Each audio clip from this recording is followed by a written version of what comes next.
What's up, everybody? I'm just gonna make a quick statement on what I believe is the proper way to view Ben Simmons. Ben Simmons, as we know, is a very controversial player for the Sixers, right? Now, as we know, he was the number one pick a few years back, and because of that, there were a number of expectations. I remember coming out, we thought, next LeBron James, you've heard. But then you heard more probably realistic prognosticators say he's more closer to Blake Griffin in his prime, which I don't even know if he's that. And then others said like Lamar Odom and others, they cited the left hand game and his ability to dribble, all that kind of stuff, right? Now, I think his handle is a little better than Lamar Odom's, but he doesn't shoot the ball. Like Lamar Odom will at least try to shoot it, right? But we noticed early on, even in college, he wasn't really a shooter. He wasn't shooting the ball in college. Maybe taking three-pointers his whole time at LSU for that season. Whatever, but he was still seen as the best investment because, we saw he was a good passer, great rebounder, could push the ball, good size, good defensive potential, which he hadn't shown yet, though there were some who believed he could be elite defensively. I saw that opinion out there before. So he was the right guy to take, I guess. Now, when we look back, I don't know. Some people might think Jamal Murray or Brandon Ingram was a better choice. I don't know. I'm still to the point where I feel like I still can't be mad at the Sixers for taking Ben Simmons. I wanted him. You know what I mean? But now, as we see, I think we're about 5 years into his career, 4 years actively playing, I think, where, he still has not, in the game, shown a jump shot, and this upsets a lot of people. It's probably the whole reason, even though we finished first in the Eastern Conference, though the Sixers finished first in the Eastern Conference, that most people are still picking Brooklyn to be the favorite. Brooklyn, despite the fact that its defensive rating is 22nd out of 30 teams in the league, and despite the fact that the Sixers' defensive rating is second to the Lakers in overall defensive rating by a small smidgen of a point. Despite all of that, people are still picking the Brooklyn Nets, and it's more than just having Harden, Westbrook, and Kyrie Irving. It's also just simple as most people would believe if Ben Simmons was a better player, if he was closer to LeBron James, not be LeBron, but even just closer to him than what he is now, I think a lot of people will be picking the Sixers to win it all. But if you ask most of them, what is the problem they have with Ben Simmons, they'll say, well, he doesn't shoot the jump shot. That, I understand having a problem with Ben Simmons, but the jump shot isn't the problem, and I'm going to explain to you why. Ben Simmons is not a jump shooter, doesn't shoot the ball. All right, we get all that. Okay. What does he do, though? He's a great rebounder of the basketball, potentially. He's a great passer. And it's believed that he has a decent acumen for learning the game and so on. These are the things we know that he supposedly does well. These are supposed strengths of his. Along with he can give you an occasional shot at the rim, little hook shot. He can get to the rim when he wants to play aggressive. These are the things that he supposedly does well. Horrible free throw shooter, as we know, but shooting all free throws, any type of shooting, horrible. So what should we be expecting from him? The thing we need to be expecting from Ben Simmons is the fact that, okay, you're a point guard, okay? That's the only role we can find for him out there. The way they play power forward now, he could possibly do it, but I don't know if you maximize him there. Center, hell no. 2 guard, 3, we get it. He can't do none of that because of the way these guys play these days. So point guard is actually good for him. All right. What we should have expected by now is for Ben Simmons to be a better point guard than he is. To be a better point guard than he is. For example, you as a point guard, Ben Simmons as a point guard, getting to play with Joel Embiid and Tobias Harris. Joel Embiid and Tobias Harris are two of the top post-up players in the league. Joel Embiid is one of the best scorers in the league. Tobias Harris is a great scorer. Ben Simmons, by now, playing with Joel Embiid 4 seasons, he should have already had some sort of an automatic connection with him. They should have some type of two-man game that's automatic. When you have a guy that can get you 25 or more, or 30 points a game, anytime you have Magic Johnson with Kareem Abdul-Jabbar, for example, Magic Johnson had 5 or 6 assists just off of dumping it into him alone. The rest go to Michael Cooper, Worthy, those other guys, Byron Scott, those other guys he's spreading the ball around with. But like 5 or 6 assists a game just go to Kareem. So if he spreads the others, then that's why it was easy for Magic Johnson to average like almost 10 assists every year. And then certain years he averaged 13. You know, numbers like that. When you had Jason Kidd playing with guys like Richard Jefferson, Kenyon Martin, Terry Kittles, he was averaging over 10 assists a game, just dishing to them guys. Pop, pop, pop, pop, pop, pop, pop, pop. Right? But a better comp, really, is Ben Simmons working with a big man. You know who showed him how it should be done? Last year, you look at LeBron James. Last year, to me, was the best LeBron James I've saw. Not the best physically. He ain't not jumping and dunking on all. I know y'all into that stuff.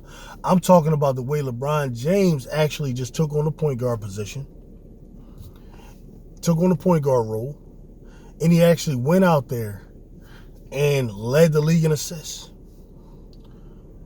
These are the things we should be expecting from Ben Simmons. Ben Simmons should be averaging way more than 7 assists a game, 8 assists a game. If you're not going to shoot the ball, I want to see your assists up around 12, 13. And this is why, and I want to see your rebounds up closer to 10. Ben Simmons is 6'10".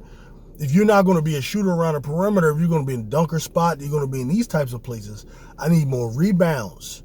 Because what you want from Ben Simmons is grabbing the rebounds and leading the break. Leading the break and getting those transition buckets, which will get his assists up even more to 13, 14, 15. That's really what I think Doc Rivers is talking about by needing Ben Simmons to be just a great player and needing Ben Simmons to produce offense, right? Because, and that's why you haven't found me criticizing his game 1 against Washington. He was excellent to me because I'm looking for him to excel at what it is he actually does. With regards to him scoring or us needing that extra scorer, I need Doc Rivers, and you got to trust that Doc Rivers has a backup plan. If Ben Simmons ain't going to be that guy, okay, then we're going to use somebody else to be that guy. Whether it's Tobias Harris, whether it's a big shot from Danny Green, whether it's a big shot from Seth Curry, whether it's a big shot from Shake Milton, or even if we throw the young boy Tyrese Maxey in there to catch a shot. Right? There has to be a backup plan, or whether or not Embiid is going to be the closer. And I'm not one of these people who believes that a 7-footer can't be a closer. Anyone who can make a shot that is unstoppable can be a closer. Let me say that again. You don't have to be a guard to be a closer. Any player that has an unstoppable shot can potentially be a closer. And Embiid has been closers this year. He's closed games before this season. All right, so he can actually be the closer. If Ben ain't gonna be the closer, okay, cool. Get the ball to the closer. You know what I mean? And that is the way he should be looked at. Because Doc and those people who think Doc Rivers is supposed to go out there and just say, Ben Simmons needs to start shooting, that's never going to happen. It's never going to happen. And you guys who've never played team sports don't understand that. But the coach's job, primarily, his number one job, is to coach and win with the team that he has. Okay? In his heart, perhaps he wanted to trade Ben Simmons for James Harden. Maybe he wanted to do that. That didn't happen. So he got to a point in the season where he realized, okay, we're stuck with Ben Simmons. So now he has to coach him. That's job number one.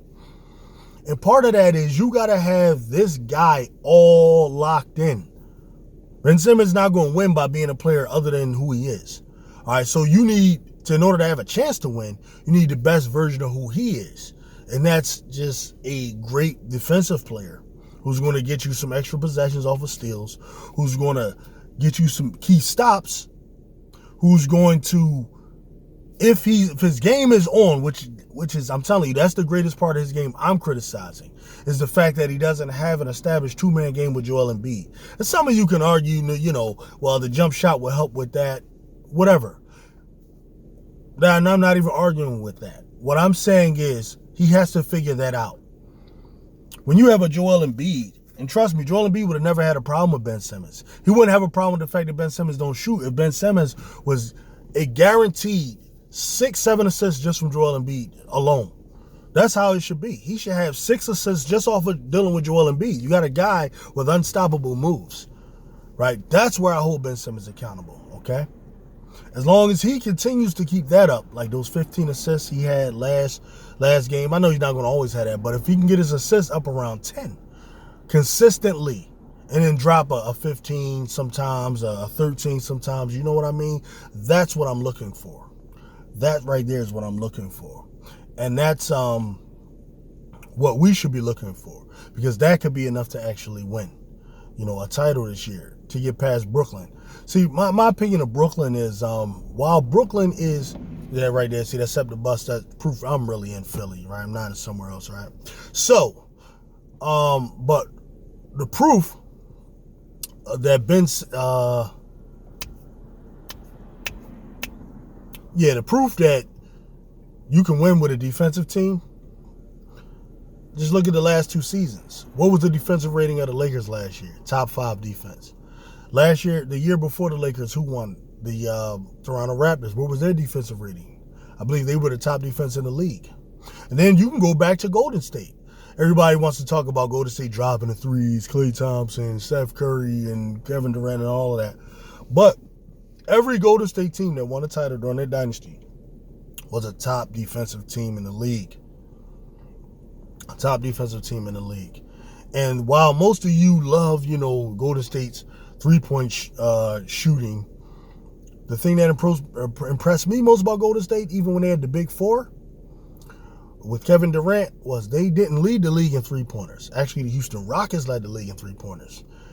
But what they were is they led the league in layups. Yeah, in layups. All right, so the Sixers, the way we're going to have to win is the way the Spurs won. You build around the one elite player, and you have some really good pieces around him. Everybody buying into a philosophy and everybody buying into a scheme, playing strong defense, while Brooklyn just go out there and just try to have their stars just light it up. They don't respect their coach, Steve Nash. Kyrie Irving was already on record saying to Kevin Durant, who did not refute him, by the way, saying that we don't really need a coach. Right? So that's the mentality you're dealing with. So these guys go out there not respecting their coach, going out there thinking they can just light it up. And then they all have frail bodies. And one of them, Kyrie Irving, I'm not saying he has a frail mind as a human being, but his mind the mind that he needs to be a champion in sports is frail. His competitive sports mind is frail. He's distracted by what's going on in Palestine. He's distracted by what's going on in the streets and those types of things. And while that's understandable, like a player is expected to not allow one issue to affect the other issue. Like a man has to master that. When I'm at work, I have to be a great worker. When I'm at home, I have to be a great father and husband. When I'm like at the gym, I got to be a great lifter. And if I'm, you have to be able to separate things. You don't let the fact your wife got on your nerves cause you to lose a football game. You know what I mean? So that's what I had to say about that. And that's why I do believe the Sixers will get past Brooklyn as well. All right, so that's just pretty much what I had to say about that. We're looking forward to the game, too. I still got us sweeping Washington. Washington may grab one. They may grab one because I just have a certain amount of respect for Bill and Russell Westbrook. They might just have a game where they go off, but which will be an anomaly. But with that, I'm out.